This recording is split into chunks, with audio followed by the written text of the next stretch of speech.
Okay, so physics of rockets.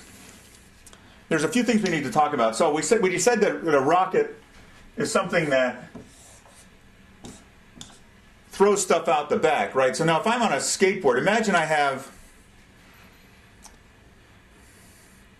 let's make this a semi-practical example. Imagine I have a big skateboard and I have a giant supply of gold bars, right? These, you've seen those, like that kind they have in Fort Knox, these really heavy gold bars stacked on my skateboard.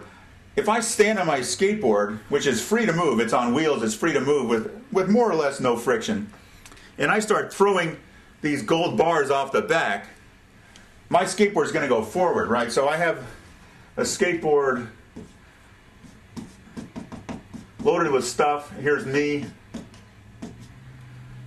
I start throwing these bars off the back one at a time. I start moving forward, right? So the bars, one's going to land there, the next one's going to land here, one's going to land here, and I'll probably start to accelerate so they'll land farther apart because I'll be moving faster. So I'm going to move forward. So that's the principle of a rocket. We're throwing something that has mass out the back, and that causes us to go forward. Now that is a result of Newton's.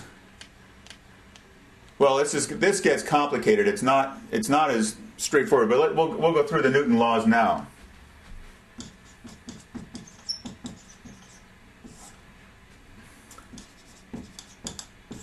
The first law, so Newton's first law, is that a body in motion continues in motion.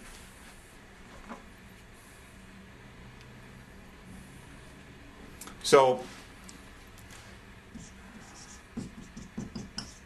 this is kind of a math notation, but unless we apply a force to something, it's going to continue to move with the same speed and the same direction as it had before.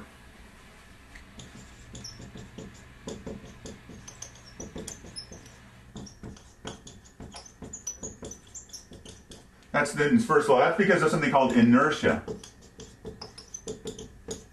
Right, inertia is because of mass. It's the desire of something to stay in its current state, whether that's moving or stationary.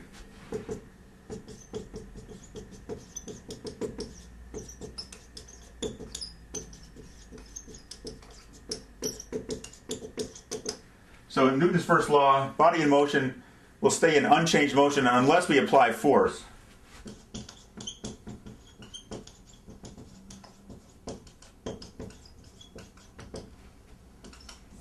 Now the Newton's second law then says, well, what happens if we do apply force? Well, then it's going to change, right? And that's the one that says F equals ma.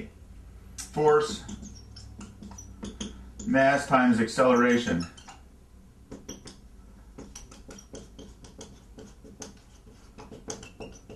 So if I have something moving and I apply no forces, it'll continue to move the way it has been. If I apply a force, the net result is I'm going to accelerate it. Right? The force goes up, the acceleration goes up. So I'm going to accelerate it. Now if I apply a force in the opposite direction, I'll decelerate it. But I'm going to change the speed. Right? Acceleration is speed versus time. Right? Think about a car. When you step on the gas pedal, what's the other term that we use for the gas pedal? The accelerator. Because what we're doing is we're adding a force. The force is the engine, cylinders that are burning gas and firing, and that force then is going to move the car faster. So when we step on the gas pedal, step on the accelerator, the speedometer goes like this. Do they even have cars with analog speedometers other than mine at this point? I guess so. The speedometer goes like that. That's acceleration. Then the third law, well, let's say one more word about the second law. So we have this m term in here. So what that says is the more mass, the more inertia has, the slower it's going to accelerate, or the more force you need to apply in order to get the same acceleration out of it. And then the third law states that equal and opposite forces.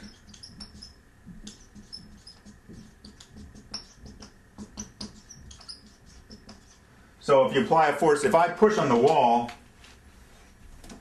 you may not see it, but the wall is actually pushing back on me at exactly the same force that I'm pushing on the wall.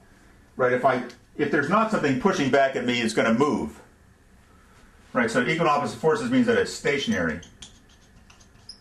Well, that's not necessarily true. Just think about equal and opposite forces. I push on something, it's going to push back. If I push on this marker, it's pushing back on me, right? Whatever force I push on the marker, it's pushing back on me the same amount. Now, it's also going to accelerate because I'm applying a force to it. It's going to accelerate, it's going to move. But it's at the same time as it's moving, it's pushing a force back on me. So now we've covered the Newton's laws. Now we can explain why does a rocket work from a physics standpoint.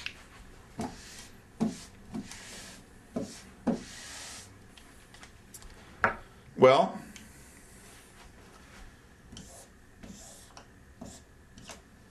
we have a rocket and we're sending something out the back that has mass, and it has a speed, right? It has an exit velocity.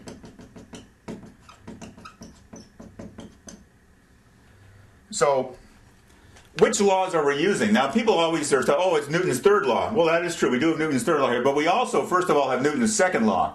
Because what we're doing is this mass, when this mass was in here, it was not moving, right? And then we throw it out the back. Now it's moving. So what have we done? We've applied a force. And so that force was this way. And so now we have an equal and opposite force this way, which then means that the vehicle is going to go that way. So there is a third law here where we have equal and opposite forces. The one thing goes one way, the vehicle goes the other. But it's really that we're accelerating mass. We're accelerating something from 0 to exit velocity. And exit velocity could be, Mach 10 plus very quickly. So that's a lot of acceleration. Therefore, there's a lot of force to go forward. Now, so it's really a combination of 2 and 3. Does that make sense? Number one just says that once we've applied that force, then it's just going to continue to go like that forever, right? In the absence of air friction. So now when we get to launch operations, we'll talk more about what does that actually mean. So, what did I want to say next? Okay, so that's why it moves the way it moves. Let me look at my notes here. Let's contrast this with a jet engine. How does a jet engine work?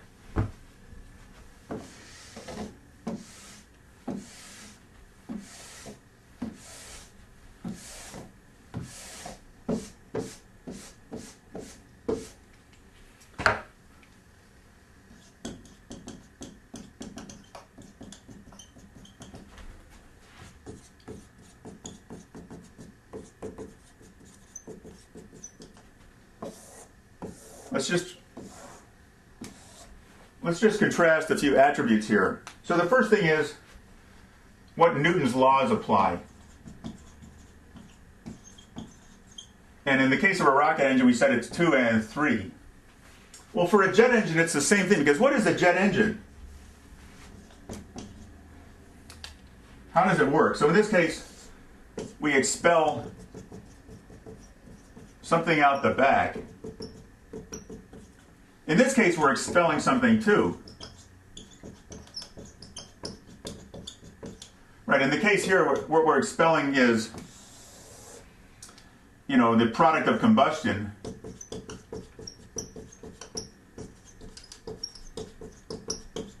A controlled explosion, essentially.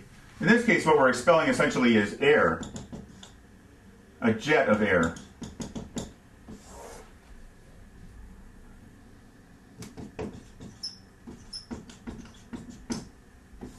So we can call this Y. So now we have the who, what, where, why of jet engine versus rocket engine. So what we're expelling is a jet of air out the back. And air has weight, right? Air has mass.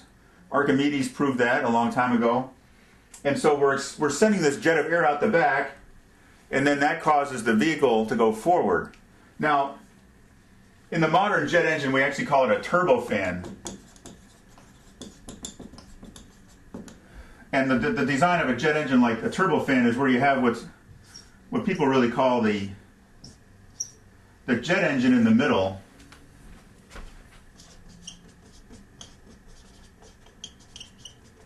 And then we have a giant propeller here in the front. So in a turbofan, what we have is we have a jet engine that's putting out gas at a high velocity. And then we also have this propeller, compressor of sorts, well, more like a propeller that's just passing regular air through. And so the total force, the total thrust generated is a product of this high velocity jet plus all the mass of all this other air. Even though it's at a lower velocity, it still has mass and it still contributes to actuating Newton's second law, which then Newton's third law, the plane goes the other direction, which is forward.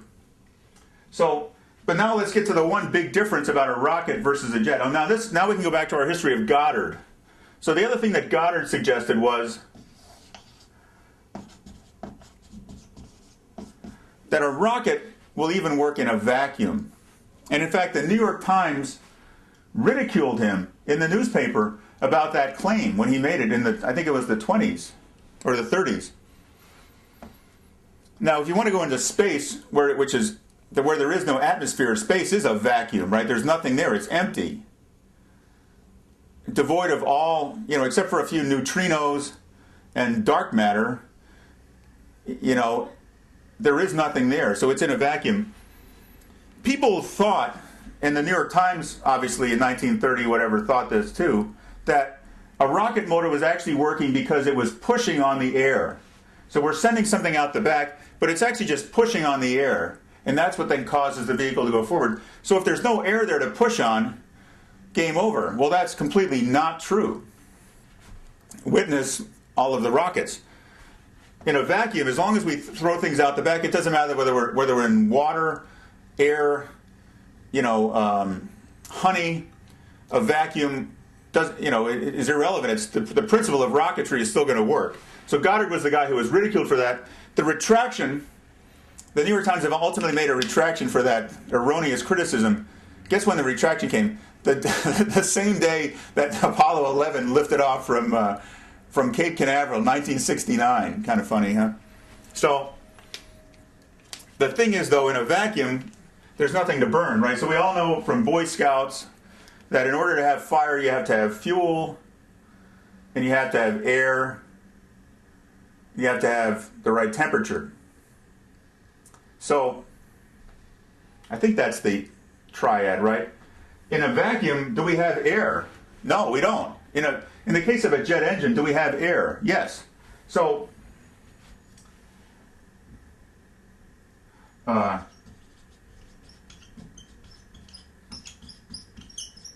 call it combustion source. So for a jet engine, we're using the ambient air. Right, the air that's already there, all we're doing is taking it. We do add some fuel in this motor to burn it, but we're burning the air that we already have. Whereas in a rocket engine, you have to take the air with you.